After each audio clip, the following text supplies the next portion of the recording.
আলহামদুলিল্লাহ আমরা মুসলিম।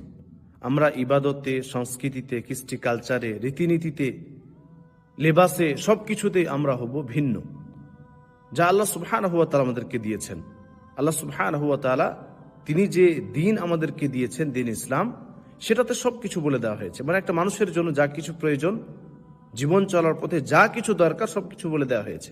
এই জন্য আল্লাহ সুবহানাহু ওয়া তাআলা তিনি স্পষ্ট করেছেন, আল ইয়াউমা আকমালতু লাকুম দীনাকুম, তোমাদের জন্য দিন ইসলামকে সম্পূর্ণ করে দেওয়া হয়েছে। মানে সম্পূর্ণ কিছু। ওই জন্যই দিন ইসলাম হচ্ছে জীবন ব্যবস্থা। আপনার জীবনের, আমাদের জীবনের, মানুষের জীবনের যা কিছু প্রয়োজন সব কিছু দিয়ে দেওয়া হয়েছে। সেটা ইবাদতের ক্ষেত্রে হোক যতটা যা প্রয়োজন, আর কৃষ্টি কালচারের ক্ষেত্রে হোক বা লেবাসের ক্ষেত্রে, সব কিছু গাইডলাইন্স দিয়ে দেওয়া হয়েছে। তা সত্ত্বেও কিছু দুর্বল ইমানের মুসলিম রয়েছে, যারা অন্য ধর্মের সংস্কৃতি গ্রহণ করে, অন্য ধর্মের লিবাস আদি গ্রহণ করে।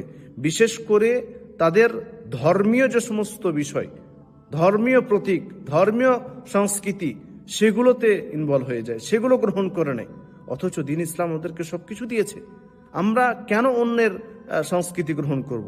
কেন আমরা অন্য ধর্মের ধর্মীয় যে সমস্ত বিষয় সেগুলোতে আমরা যাব বা সেগুলো গ্রহণ করব? আমাদের কি নেই?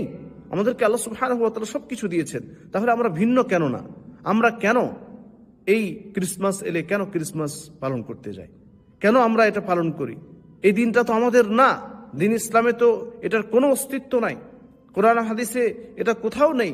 আল্লাহ রাসূল সাল্লাল্লাহু আলাইহি ওয়াসাল্লাম তিনি এটা করেননি, সাহাবা ইকরামরা করেননি, তাবেঈনরা করেননি। মুসলিম ইতিহাসে আপনি কোথাও পাবেন না এটা।